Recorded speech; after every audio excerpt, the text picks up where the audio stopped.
معزز سامعین، welcome to my channel voice of Mona. ہماری آج کی اسٹوری کا نام ہے شکنجہ۔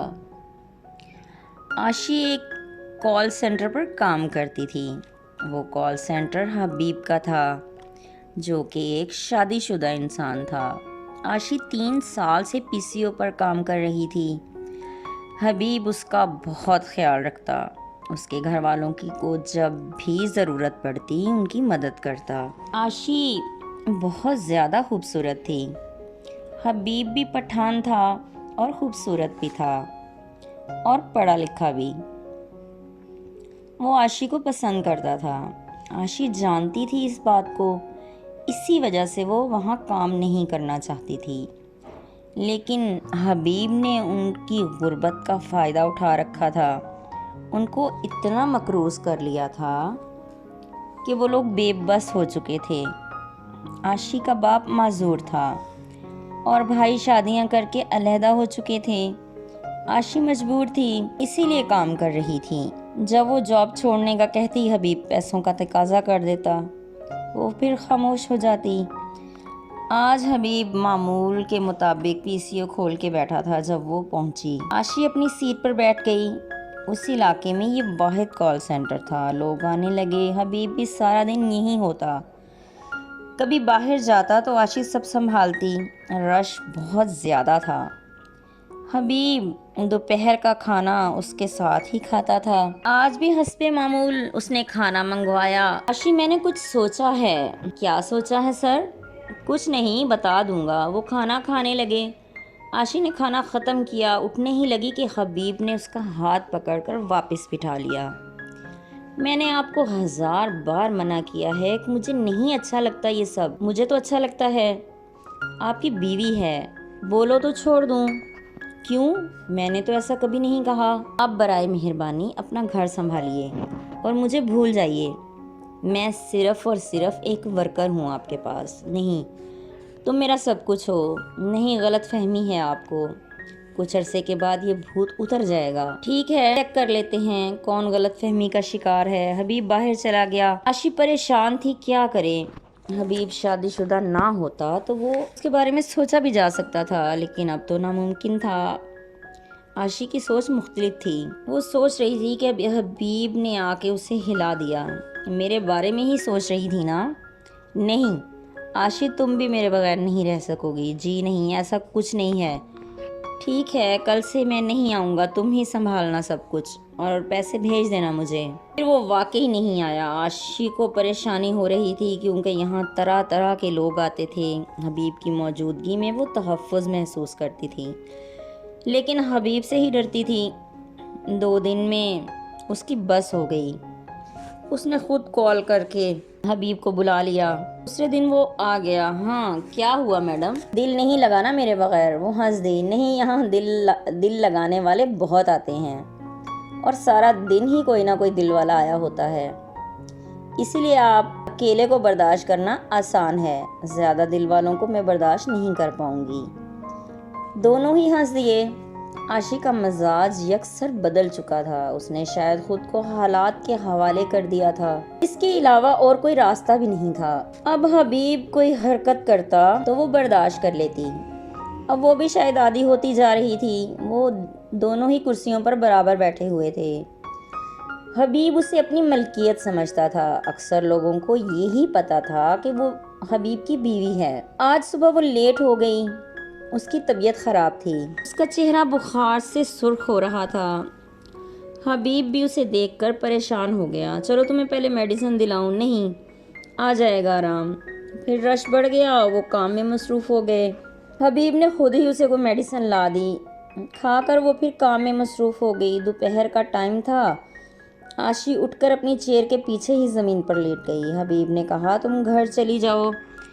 ہاں جاتی ہوں۔ وہ آنکھیں موندے لیٹی ہی تھی۔ حبیب اس سے ہاتھ لگا کر دیکھ رہا تھا۔ اس سے تو شدید بخار تھا۔ اس نے اسے اٹھایا اور کال سینٹر بند کر دیا۔ اسے لے کر اس کے گھر چھوڑنے گیا تو وہاں تالا لگا ہوا تھا۔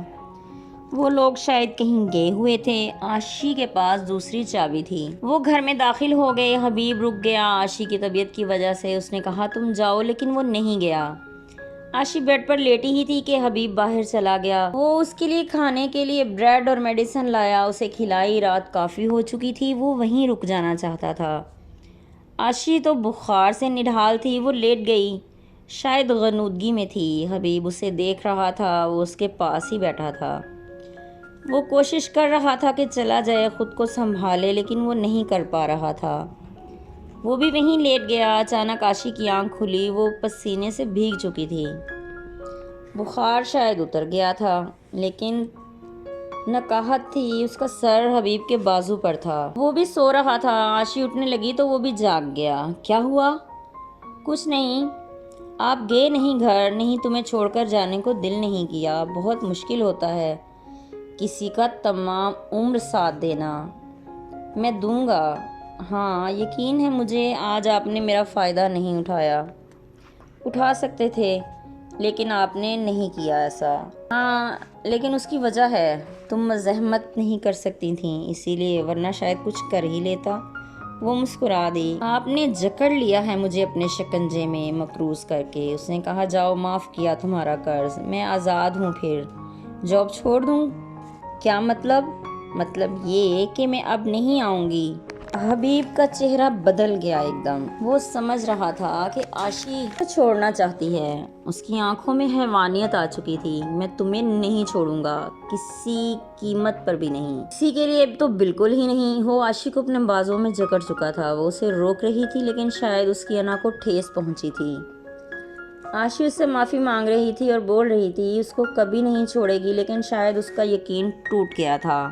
عاشی کو اس سے محبت نہیں تھی، ساتھ کام کرنے کی وجہ سے عادت تھی، لیکن وہ عاشی سے سچی محبت کرتا تھا اور اسے کھونا نہیں چاہتا تھا۔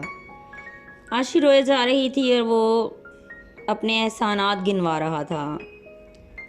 آپ کی فیملی ہے، میری کیا جگہ ہوگی؟ میں نہیں بدلوں گا، لیکن اب تمہارا بھروسہ نہیں ہے مجھے۔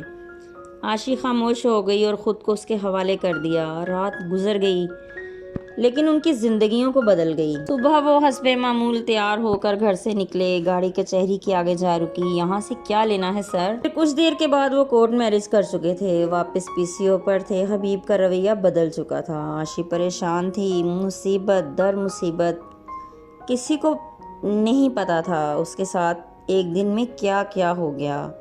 اب کیسے بتاؤں؟ سب کو کیا بولوں گی؟ تمہیں پریشان ہونے کی ضرورت نہیں۔ ہاں، میرے کون سا والی وارث ہیں؟ تمہارے لوگ ہی گولیاں ماریں گے۔ کوئی بات نہیں، میرے ساتھ ہی مرو گی، اکیلا نہیں چھوڑوں گا۔ ابھی خاموش رہو بس۔ اچھا، کتنی دیر؟ تم ہمیشہ اپنا سوچتے ہو، شروع سے ہی تمہارے ہاتھوں پریشان ہوں میں، اب تو ساری زندگی رہو گی۔ رش ہو گیا، دونوں بیزی ہو گئے، لیکن عاشی پریشان تھی، کیا کرے کیا نہ کرے۔ وہ ایک شکنجے میں پھنس چکی تھی، اسے پتا تھا کہ وہ کسی کو بتانے بھی نہیں دے گا۔ ابھی یہ بات زیادہ پریشان کن تھی۔ رات کو وہ اسے گھر چھوڑنے جا رہا تھا کہ عاشی نے کہا، میرے گھر تو بتا دو۔ اچھا، ابھی خاموش رہو، بتا دوں گا، میں خود ہی بتاؤں گا۔ سب گھر تھے، وہ بھی اندر آ گیا، تھوڑی دیر بیٹھ کر چلا گیا۔ عاشی اپنے کمرے میں لیٹی سوچ رہی تھی، ان کو پتہ چلا بھی تو یہ کیا کر لیں گے؟ اتنا پیسہ اس سے لے کر کھا چکے ہیں کہ اس کے آگے بول بھی نہیں سکتے۔ پتہ نہیں کب تک ایسے خاموش رہنا پڑے گا۔ پھر دوسرے دن وہ صبح آ گیا۔ اس نے بتا دیا کہ وہ عاشی سے کورٹ میرج کر چکا ہے۔ اس کے ماں باپ خاموش تھے، لیکن نظر آ رہا تھا کہ وہ بے بس ہیں۔ عاشی کو ادھر ہی رہنا تھا، کیونکہ حبیب کی بیوی کا میکا امیر تھا۔ ان کو پتہ چلتا تو وہ حبیب سمیت ان سب کو مار دیتے۔ جیتے رہیے، خوش رہیے، ملتے ہیں اگلی کہانی کے ساتھ۔